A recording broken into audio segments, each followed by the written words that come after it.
As an entertainment editor at The Verge, I spend a lot of time at the movies, but most people say the opposite. Last year in the US and Canada, theater attendance dropped to a 25-year low, and I get it. These days, movie theaters are competing with Netflix and Hulu, 4K flat screens, and video games, and as attendance goes down, ticket prices have gone up, making the whole thing more difficult to justify in the first place. But lately, some friends and colleagues have been trying to see more movies with something called MoviePass.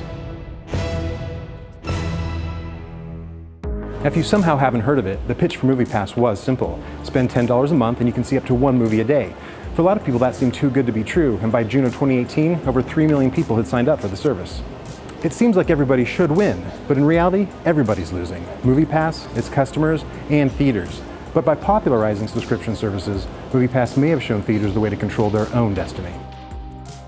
MoviePass caught on because it seemed too good to be true, and sure enough it was. This year alone, the service has bait and switched on surge pricing, repeat viewings, and theater availability, and that's just for starters.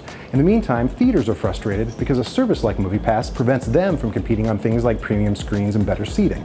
Imagine being a Netflix subscriber, only to find out on the day that Stranger Things comes out that you have to pay $3 extra to watch it, and you can only see it once. That's the kind of stuff that MoviePass customers have had to deal with. And that's after the company decided to get rid of its movie-a-day plan before deciding to bring it back again. I mean, look, the whole thing really is a mess, and it comes down to the fact that MoviePass doesn't make money. The company hopes that when it hits a certain subscriber base size, all the math will magically work out. But in the meantime, it's burning through cash, causing the stock price of its parent company to plummet. The fix apparently seems to be to get its customers to just stop going to movies, or if they do, to pay up. MoviePass customers taking the hit starts to become a pretty common theme.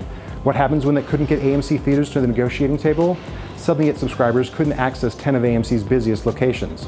And what about when it was advertising a movie that was opening opposite Jennifer Lawrence's new film? Suddenly its customers couldn't access Jennifer Lawrence's movie either. That's not to say it's all terrible. For some people, MoviePass really is a great value, and that's fantastic. And according to the company, its customers do spend more on popcorn and concessions, which is great for theater owners. But it's essentially middleman, trying to build its own business on top of what theaters have already done, whether they want it to or not.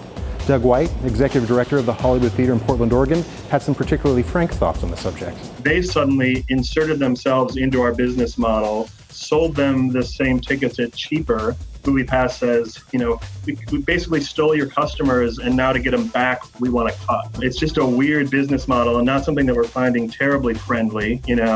We've created something that we don't feel like we're dependent on MoviePass, right? Like we've created our community, our own perks, our own benefits that MoviePass can't replicate.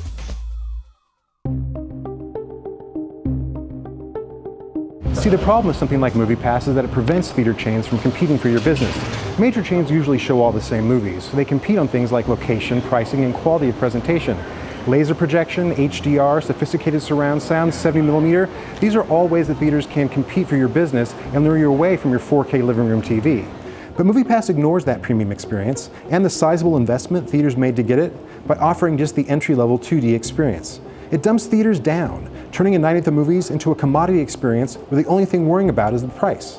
That's great if you don't want to spend $15 to see Deadpool 2, but it's dangerously short-sighted. Because when you convince customers that movies aren't worth paying for and that presentation doesn't matter, you're unintentionally removing every reason for them to leave the house at all.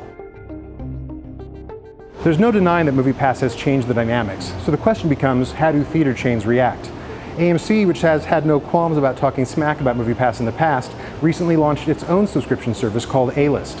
That service costs $20 a month, and you can see 3 movies a week, but with no restrictions, meaning you can go to AMC Prime with Dolby Vision, or IMAX, or anything else the theater has to offer.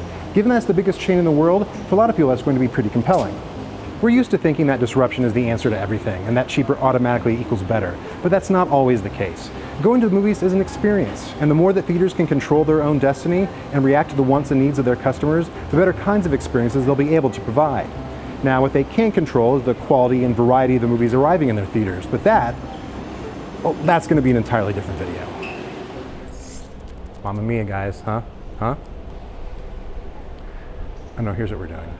This is how we're starting, guys, right here. This is it. Okay, starting again. If I haven't slated, that's the slate.